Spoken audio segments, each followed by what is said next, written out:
یہاں اس میں ایک واقعہ ایسا بیان کیا گیا ہے لمبا چوڑا کہ شیخ عبد القادر جیلانی کی وفات کے بعد ایک بزرگ کے خواب میں انہوں نے آ کر بتایا کہ منکر نکیر جب آئے سوال کرنے کے لیے حضرت شیخ عبد القادر جیلانی سے، من ربک سوال کیا، تو پہلے شیخ عبد القادر جیلانی نے ان کو ڈانٹا اور کہا کہ تمہیں اتنا بھی نہیں معلوم کہ پہلے کسی سے ملاقات کریں تو سلام اور مصافحہ کیا جاتا ہے۔ منکر نکیر شرمندہ ہوئے، سلام کیا، ہاتھ ملایا، دونوں کا ہاتھ پکڑ لیا شیخ عبد القادر جیلانی نے اور کہا کہ اب تمہارے سوال کا میں جواب دوں اس سے پہلے تم میرے سوال کا جواب دو کہ جب اللہ تبارک و تعالیٰ نے دنیا زمین میں آدم کو، انسان کو پیدا کرنے کا ارادہ کہ انی جاعل فی الارض خلیفہ کہا تو تم نے کیوں اعتراض کیا تھا؟ اتجعل فیہا من یفسد فیہا ویسفک الدماء، جو قرآن نے کہا کہ جو زمین میں فساد پھیلائے گا اور خون ریزی کرے گا۔ تم نے اللہ تبارک و تعالیٰ کی شان میں گستاخی کی تھی، اعتراض کیا تھا، اس طرح کا سوال کیا کہ پہلے میرے سوال کا جواب دو، تم نے انکار کیوں کیا تھا یا اس طرح کا اعتراض کیوں کیا تھا، اس گستاخی کا جواب دیجئے پھر میں تمہارا سوال کا جواب دوں گا۔ یہ سن کر وہ لوگ ہکا بکا رہ گئے، پریشان ہو گئے، اور بھی اس میں کوئی ایک بات ہے، اور پھر چھڑانا چاہا تو کہا میں اس وقت تک تمہارے سوال کا جواب نہیں دوں گا، تمہارا ہاتھ نہیں چھوڑوں گا جب تک جواب نہ دے دو۔ تو انہوں نے کہا کہ ٹھیک ہے آپ ایسا کیجئے کہ دیکھیے سارے فرشتوں نے یہ بات کہی تھی، لہٰذا آپ ہمیں چھوڑیے، ہم فرشتوں سے مشورہ کر کے بات کر کے آپ کو جواب دیتے ہیں۔ تو ایک کا ہاتھ چھوڑا، ایک کو پکڑے رہا، اور وہ گئے فرشتوں سے کہا، کسی بھی فرشتے کے پاس جو ہے کوئی جواب نہیں تھا، سب کے سب پریشان۔ اللہ تبارک و تعالیٰ سے کہا کہ اللہ تعالیٰ ایسا معاملہ ہے، تو کہا اب تم میرے محبوب کو جو ہے یا تو تسلی دو یا پھر جا کر اپنی غلطی کی معافی مانگو۔ اللہ تعالیٰ فرشتوں سے کہہ رہا ہے کہ میرے محبوب سے جا کے اپنی غلطی کی معافی مانگو۔ اللہ کو یہ بات معلوم نہیں ہوئی کہ فرشتوں نے غلطی کی تھی، اللہ تعالیٰ نے اسے بیان کر رکھا۔ شیخ عبد القادر جیلانی آئے، ولادت ہوئی، انتقال ہوا، اس کے بعد انہوں نے اعتراض کیا تو پتہ چلا اور اب معافی کے لیے کہہ رہا ہے۔ اور دوسرا معنی اس سے یہ بھی نکلا کہ فرشتوں سے غلطی بھی ہوتی ہے، فرشتے اللہ تبارک و تعالیٰ کے اوپر اعتراض بھی کرتے ہیں۔ اسی واقعے سے یہ معلوم ہو رہا ہے نا کہ حضرت عبد القادر جیلانی فرشتوں کے اس سوال کو غلط کہہ رہے ہیں، اللہ پر اعتراض کہہ رہے ہیں، گستاخی کہہ رہے ہیں اور اس کا جواب مانگ رہے ہیں۔ تو مطلب یہ کہ یہ واقعہ بتا رہا ہے کہ فرشتے غلطیاں کرتے ہیں، گناہ کرتے ہیں، یعنی قرآن میں جو کہا گیا کہ فرشتے گناہوں سے، غلطیوں سے مبرہ ہیں، وہ غلط ہوا، یہ واقعہ صحیح ہوا۔ کون سا واقعہ؟ ایک بزرگ نے خواب میں دیکھا۔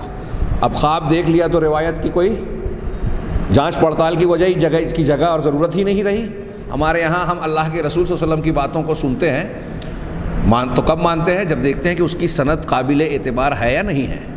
فلاں نے فلاں سے حدیث سنی، اس نے فلاں سے سنی، اس نے فلاں سے سنی، یہ روات حدیث کیسے ہیں، ایک دوسرے سے اتصال سند ہے یا نہیں، شاگرد استاذ ہیں یا نہیں ہے تو پھر بیچ میں کہیں انقطاع اور گیپ تو نہیں ہے۔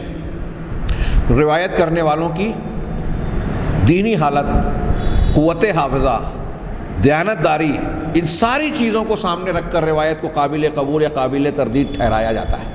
اب ایک آدمی اٹھا سوٹھا کہتا ہے یہاں روایت تو پیش نہیں کر سکتا، تو گمراہ کرنے والوں کے پاس یہ شیطانی نسخہ بڑا آسان ہے۔ معاف کیجئے گا میں شیطانی نسخہ کہہ رہا ہوں، اس کو کوئی پکڑ کر یہ نہ کہے کہ دیکھیے بزرگان کے خواب کو شیطانی نسخہ کہہ رہے ہیں، سب کی بات نہیں ہے۔ کوئی اگر شخص دین میں غلط بات پھیلانے کے لیے خوابوں کا سہارا لے رہا ہے تو اسے کیا کہیں گے؟ یہ کوئی میں نئی بات نہیں کہہ رہا ہوں، آپ تلبیس ابلیس اور دوسرے ائمہ سلف، علماء سلف کی کتابیں اٹھائیے، اس میں پتہ چلے گا کہ شیطان بھی خواب دکھاتا ہے۔ گمراہ لوگوں کو غلط راہوں پر ڈالنے کے لیے خواب کا بھی استعمال کرتا ہے۔ اللہ کی طرف سے بھی خواب ہوتے ہیں، وہ سچے ہوتے ہیں، شیطان کی طرف سے بھی خواب ہوتے ہیں، اور خواب جو ہے وہ ضروری نہیں ہے کہ نیک اور مسلمان کو ہی نظر آئے۔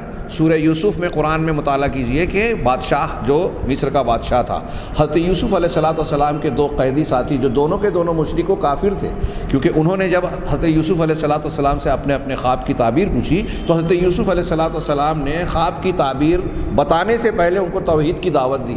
اس کا مطلب یہ کہ وہ توحید پر نہیں تھے، پھر بھی انہوں نے جو خواب دیکھا تھا وہ ویسا ہی ہوا جیسا خواب دیکھا تھا۔ اس کا مطلب یہ کہ کسی کا خواب سچا ہونا اس کے متقی، پرہیزگار یا اللہ کے مقرب ہونے کی دلیل نہیں ہے۔ تو خیر یہاں بھی یہ روایتیں کی جاتی ہیں، تو بس ایک بات دعویٰ کر دیا کہ کسی بزرگ نے، فلاں بزرگ نے خواب میں دیکھا۔ اب جو واقعہ بیان کیا جا رہا ہے شیخ عبد القادر جیلانی رحمہ اللہ کے حوالے سے، وہ عالم برزخ کا ہے۔ عالم برزخ میں کس نے دیکھا، کس نے روایت کیا؟ خواب. اب خواب کا شرعی مقام کیا ہے یہ عوام کو نہیں بتایا جاتا. جو لوگ خوابوں کی بنیاد پر اپنے دین کی دکانیں چلا رہے ہیں، کاروبار چلا رہے ہیں، وہ یہ نہیں بتاتے کہ قرآن اور حدیث کی روشنی میں کسی کا بھی خواب، انبیاء کے خواب کے بعد کسی کا بھی خواب شریعت کی دلیل نہیں ہے. خواب کے ذریعے سے شرعی احکام میں کسی چیز کو ثابت کرنا یا کسی چیز کو رد کرنا یہ اختیار نہیں کیا جائے گا. ثابت شدہ کوئی چیز ہے، ہاں اس کی کوئی تائید ہو رہی ہے، ایسا مانیں گے. ایک آدمی مسلمان بندہ اگر سچا خواب دیکھ رہا ہے، نبی کریم صلی اللہ علیہ وسلم کو دیکھا مثال کے طور پہ، تو اچھے خواب کو اللہ کے رسول صلی اللہ علیہ وسلم نے وحی کا حصہ کہا ہے. اور یہ وحی کا حصہ اس معنی میں نہیں ہے کہ اس سے شریعت کے احکامات صادر ہوں گے، بلکہ اس کی وضاحت خود حدیثوں میں موجود ہے کہ یہ بشرا عاجلہ ہے، مومن کے لیے دنیا کے اندر بشارت ہے اللہ کی طرف سے، خوشخبری کے طور پر ہے، اس کے لیے خوشی اور تسلی کا سامان ہے جو اللہ کی طرف سے. یہ اس کا اور اللہ کا معاملہ ہے. اس کے لیے یہ نہیں ہے کہ وہ خواب دیکھ رہا ہے تو دنیا میں ڈھنڈورا پیٹے کہ میں نے خواب دیکھا اور میرا یہ مقام اور حیثیت ہے، میری باتوں کو مانو. ہاں اب میں جو کہہ رہا ہوں وہ شریعت کا حکم رکھتی ہے، میں حلال حرام بولوں تو اس کو تسلیم کر لو، یہ حیثیت نہیں ہو جاتی ہے اس کی، جیسا کہ ہمارے ہاں لوگ تاثر دیتے ہیں بزرگان دین کے خوابوں کو بیان کر کے. تو اب شیخ عبد القادر جیلانی کے اس واقعے کو خواب کے حوالے سے بیان کیا جا رہا ہے. اور یہاں ایک جملے میں یہ کہہ دوں کہ فرشتوں نے جو سوال کیا تھا نا کہ کیا دنیا میں تو ایسے خلیفہ کو مقرر کرنے والا ہے جو فساد پھیلائے پورے تھی، یہ اللہ تبارک و تعالیٰ پر اعتراض نہیں تھا، اللہ کے فیصلے کا تعاقب نہیں تھا، یہ استفسار تھا، سوال تھا، پوچھنا تھا. جیسے ایک مثال دوں دوسری کہ حضرت ابراہیم علیہ السلام کا سوال و جواب قرآن میں ہے. اللہ نے کہا کہ مجھے دکھا، میں دیکھنا چاہتا ہوں کہ تو کیسے مردوں کو زندہ کرتا ہے. ہاں کیف تحیی الموتیٰ. تو اس کا یہ مطلب نہیں ہے کہ حضرت ابراہیم کو شک تھا کہ یہ اللہ کے رسول نے فرمایا ہے کہ اگر ابراہیم شک کرتے تو ہمیں بدرجہ اولا شک، نحن احق بالشک من ابراہیم او کما قال کما ورد فی الحدیث، بخاری وغیرہ میں ہے. حضرت ابراہیم نے شک نہیں کیا تھا، مزید ایمان کے لیے خود قرآن میں موجود ہے کہ اللہ نے پوچھا کہ اولم تو کیا تیرا ایمان نہیں ہے، یقین نہیں ہے؟ تو حضرت ابراہیم نے کیا جواب دیا، بلا کیوں نہیں، میں ایمان تو رکھتا ہوں، ولیکن لیطمئن قلبی، لیکن یہ میں جو سوال کر رہا ہوں تجھ سے یہ اپنے دل کے قلب کے اطمینان کے لیے مانگ رہا ہوں. یعنی ایمان سے زائد مزید مضبوطی جب آتی ہے تو اطمینان کا درجہ حاصل ہو جاتا ہے. حق الیقین عین الیقین وغیرہ آپ نے پڑھا سنا ہوگا. تو حضرت ابراہیم علیہ السلام نے جس طرح سے ایک سوال کیا، ایسے فرشتوں نے ایک سوال پوچھنے سمجھنے کے لیے کیا. ہاں اعتراض کے طور پر نہیں کیا تھا کہ شیخ عبد القادر جیلانی یا کوئی کہے اچھا چلو اعتراض کیا اور وہ چیز غلط تھی اللہ تعالیٰ کو، اور پھر کسی پیغمبر کو نبی کو اس کا علم بھی نہیں ہو سکا. شیخ عبد القادر جیلانی آ کر اس فرشتوں کی اس غلطی کا مواخذہ کر رہے ہیں، وہ بھی منکر نکیر کے واسطے سے. اب گئے تو فرشتوں نے جب دیکھا کہ اس کا کوئی جواب نہیں ہے اس واقعے میں جو اس کتاب میں درج ہے حوالے کے ساتھ میں گوہر شاہی کی کتاب سے، وہ کہتے ہیں کہ اللہ نے کہا کہ ٹھیک ہے میرے محبوب سے جا کے اپنی غلطی کی معافی مانگو اور تلافی کرو. اب فرشتوں نے جا کر عرض کیا کہ ہم نے غلطی کی تھی، معاف کیجیے. تو شیخ یہ میں اپنے الفاظ میں خلاصہ بیان کر رہا ہوں کہ شیخ عبد القادر جیلانی نے کہا کہ ٹھیک ہے اگر ایسا ہے تو میں فرشتوں کو اللہ اسی وقت معاف کروں گا، میں ان لوگوں کو اس وقت معاف کروں گا جب تو میرے نام لیوا میرے ماننے والے جو میرے مریدین ہیں ہاں ان کی بخشش تو کر دے. اللہ تبارک و تعالیٰ نے پھر اسے منظور کیا کہ ٹھیک ہے ہاں میں تمہارے مریدین کو بخشتا ہوں تو فرشتوں کو معاف کر دے. یعنی فرشتوں کی سفارش اللہ کر رہا ہے. اللہ شیخ عبد القادر جیلانی کی بارگاہ میں اللہ تبارک و تعالیٰ فرشتوں کا وسیلہ بن گئے. نعوذ باللہ کتنی بڑی گستاخی کی، کتنی بڑی گستاخی ہے. مجھے تو ڈر لگتا ہے کہ ایسی باتیں جو لوگ مانتے ہیں وہ ڈرتے کیوں نہیں کہ زمین پھٹ جائے اور اس میں سما جائے، آسمان ٹوٹ کر ان پر گر پڑے، اللہ کا عذاب انہیں گرفتار کر لے. ہاں تعالی اللہ اما یقولون علوا کبیرا.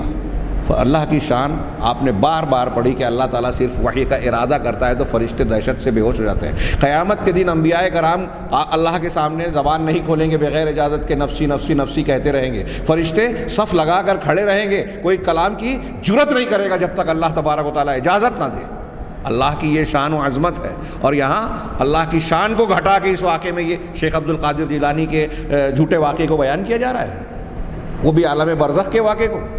ایسی کتنی باتیں ہیں جو لوگوں نے تراش رکھی ہے نبی کریم صلی اللہ علیہ وسلم کے بارے میں. اگر وہ مستجاب الدعوات یا دعاؤں کو قبول کرنے والی فضیلت ثابت کرنے کی کوشش کر رہے ہیں تو یہ تو ہے ہی غلو.